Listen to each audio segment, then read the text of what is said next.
నమస్కారం అండి.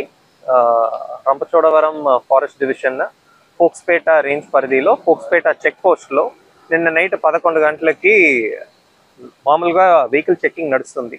అప్పుడు ఒక వెహికల్ చెక్ చేస్తున్నప్పుడు అశోక్ లైలాండ్ బాస్ వెహికల్లో ఆనియన్స్ తీసుకొస్తున్నారు. బండి చెక్ చేసినప్పుడు కింద ఒక 20 గన్నీ బ్యాగ్స్ మూటలో టర్టిల్స్ ఉన్నాయి. ఇండియన్ ఫ్లాప్ షెల్ టర్టిల్స్ ని చెప్తారు.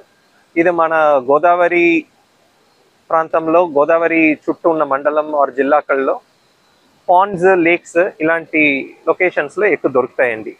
దీన్ని ఇక్కడ నుంచి ఒరిస్సాకి స్మగ్లింగ్ చేస్తున్నారు. దేనికంటే అక్కడ మీట్కి ఎక్కువ వాడతారు ఇది.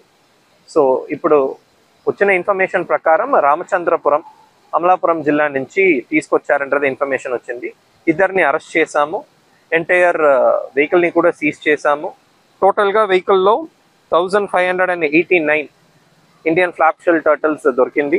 దాంట్లో 1426 ఇప్పుడు బతుకుతుంది. 163 ఆల్రెడీ చచ్చిపోయింది. Immediately today will be producing to court అండి. ఫర్దర్ ఇన్వెస్టిగేషన్ ఇంకా చేస్తాం. దీంట్లో ఎవరెవరు దీంట్లో ఇన్వాల్వ్డ్, బ్యాక్ లింకేజ్ మొత్తం కూడా we will be investigate. Orissa తీసుకెళ్తున్నారండి. ఇప్పుడు అడవి లోపల్లో ఎక్కడ వాటర్ సోర్సెస్ ఉన్నాయో అక్కడ రిలీజ్ చేస్తామండి. Location we cannot disclose.